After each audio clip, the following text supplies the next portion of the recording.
சோகம் தீர நான் உன்னை சேர தொட்டு விளையாட ஆனந்தம் கூடாது.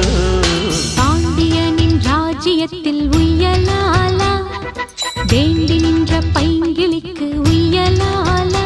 கையில் தந்தே கல்யாண மாலை